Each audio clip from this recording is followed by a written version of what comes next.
Nous sommes à la web radio et nous allons vous présenter la journée de la femme. Bonjour, comment ça va?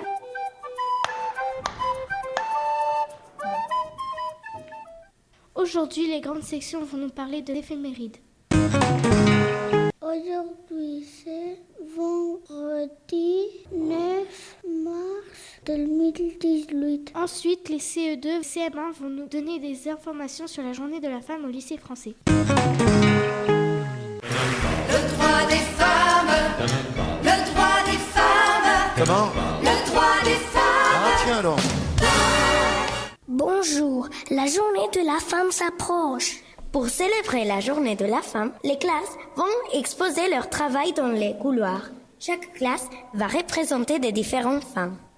On a demandé aux classes quelles femmes ils ont choisi. Bonjour, quelle femme vous allez choisir pour la journée de la femme? Bonjour, en CPA pour la journée de la femme, nous allons choisir Niki de Saint-Phal. C'est une artiste française, plasticienne, peintre et sculpteur. Alors en CPB, on va travailler le côté artistique et on va prendre une artiste qui s'appelle Niki de Saint-Phal. Alors la classe de CE1 va travailler les sportives de haut niveau. Alors nous allons travailler sur les femmes écrivains. J'ai choisi de prendre des femmes françaises, des écrivaines françaises, des écrivaines espagnoles et des écrivaines de langue anglaise. La classe de CE2, CM1 va représenter une femme qui s'appelle Maria Montessori. Elle est italienne et est la première femme qu'elle a étudiée pour être médecin. Alors, dans notre classe de CM1, nous avons choisi les femmes militantes, c'est-à-dire les femmes qui luttent pour avoir quelque chose, pour avoir des droits. Bonjour les filles, alors en CM2, nous on va parler des femmes dans l'histoire et on va en choisir plusieurs, différentes. On ne va pas choisir qu'une seule femme. Merci. Du 7 mars au 23 mars, vous pourrez aller voir l'exposition. Merci et au revoir. Je vais vous passer les CPB qui vont vous parler de Chronique Art Niki de Saint-Phal. C'était Niki de Saint-Phal. C'était une femme française très connue. Elle était peintre, sculpteur, plasticienne et cinéaste. Quelles sont tes œuvres préférées? Le cheval, les trois grâces ou les trois nanas, l'arbre serpent et la fontaine de serpents. C'est quoi les nanas? Les nanas sont des grandes statues très colorées qui représentent une femme. Niki de Saint-Phal en a créé beaucoup et chacun un nom. Merci. Maintenant, les CE1 vont nous présenter l'égalité filles-garçons dans le sport. Je vous aime. La classe de C1 avons travaillé les femmes et les sports. Et après réflexion, nous avons compris que il n'y a pas de sport spécifique pour les hommes ou pour les femmes. Les filles peuvent pratiquer du foot, de rugby, de l'haltérophilie, etc. Les garçons peuvent pratiquer de la danse classique, du ballet et de la natation synchronisée. Nous, les enfants, devons avoir la liberté de choisir et de nous amuser. Merci à vous. Voici le tour des CE2 avec micro-trottoir. Les femmes sont-elles les égales de l'homme?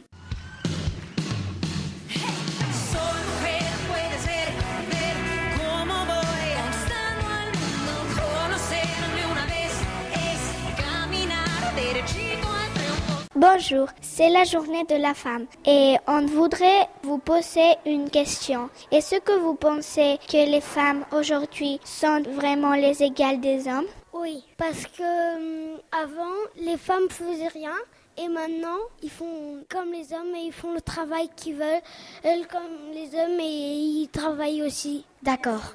Oui, je pense que les femmes ont les mêmes droits que les garçons. Merci, Koura. Alors non, pas du tout. Il y a encore beaucoup trop de différences. Et comme disait Montaigne, les femmes n'ont pas tort du tout quand elles refusent les règles de vie qui sont introduites au monde, d'autant que ce sont les hommes qui les ont faites sans elles. Merci, Rosemary. Oui, parce que ça m'est égal que tu es une femme ou un homme pour faire les choses.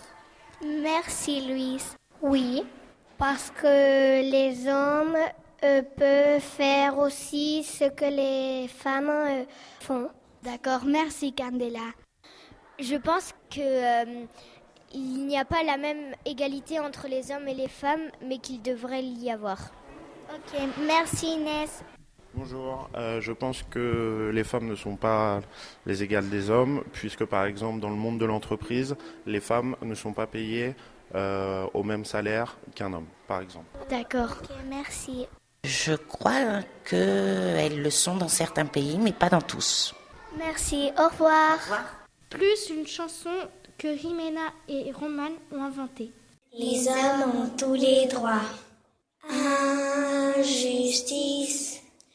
Que les hommes ont tous les droits. Et les femmes ont presque aucun. On doit changer le monde entier pour trouver la paix et retrouver la sécurité. Merci. Voici les CM1 qui vont parler de la présentation des femmes militantes. Pour ceux qui dans l'histoire n'ont pas retenu ton nom, non.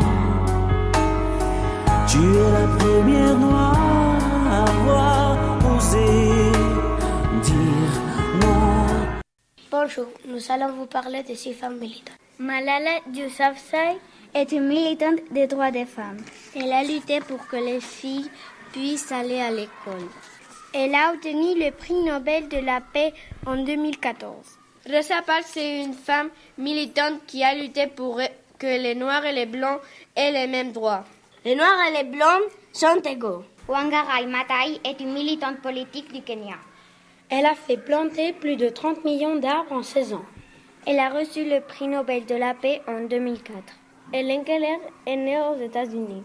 Elle a lutté pour que les handicapés aient le droit d'étudier. Elle est la première handicapée à avoir eu un diplôme universitaire. Margaret Hamilton est née en 1936 aux États-Unis. Elle a créé le code de l'Apollo 11. Elle a reçu une médaille pour cette découverte. Balkissa Cheibou est née au Niger. Elle a lutté pour être médecin au lieu de se marier à 12 ans. Au revoir, nous nous retrouverons avec la chanson de Pascal Obispo en hommage à Rosa Parks. Puis, pour finir, les CM2 vont faire un reportage sur les droits de la femme dans le monde. La femme est l'avenir de l'homme.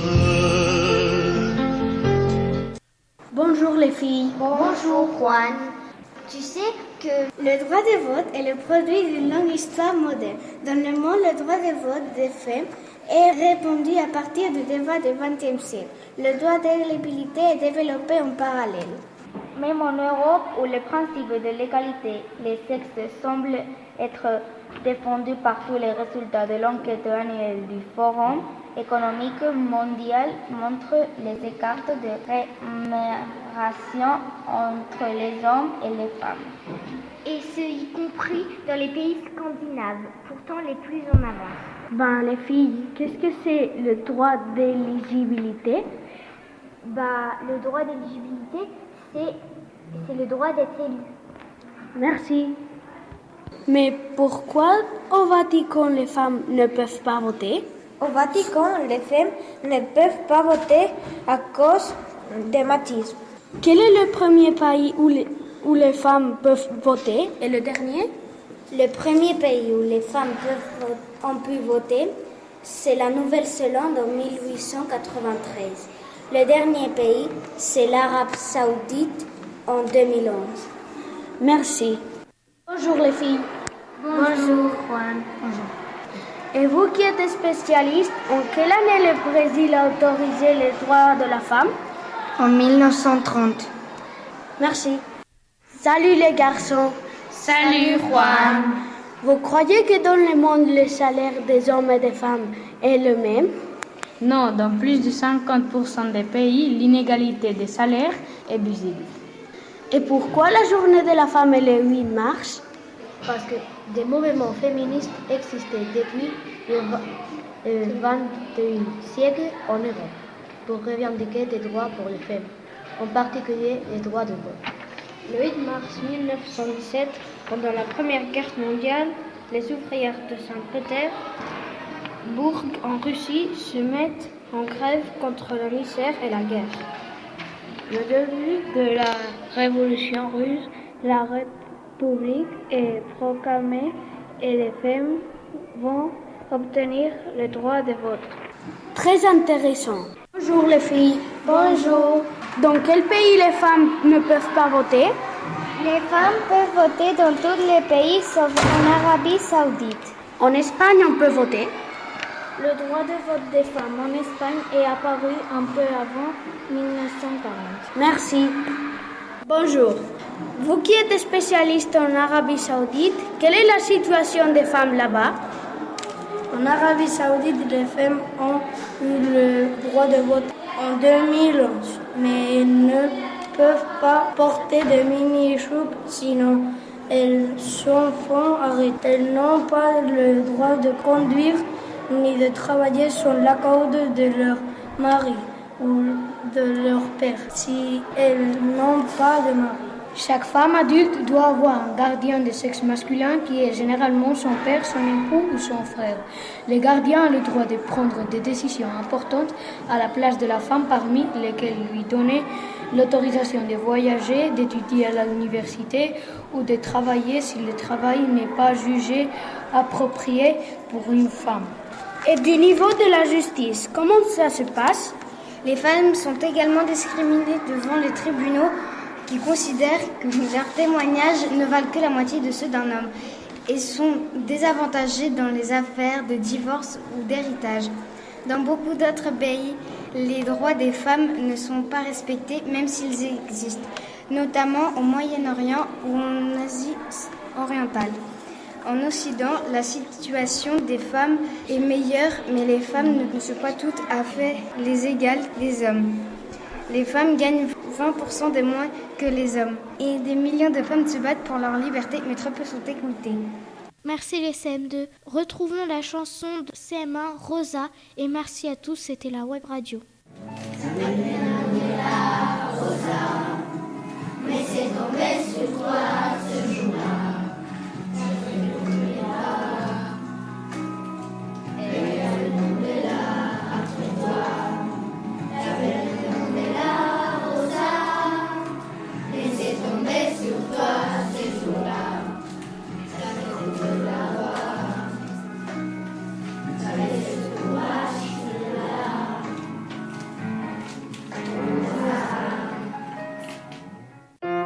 Au revoir, à bientôt.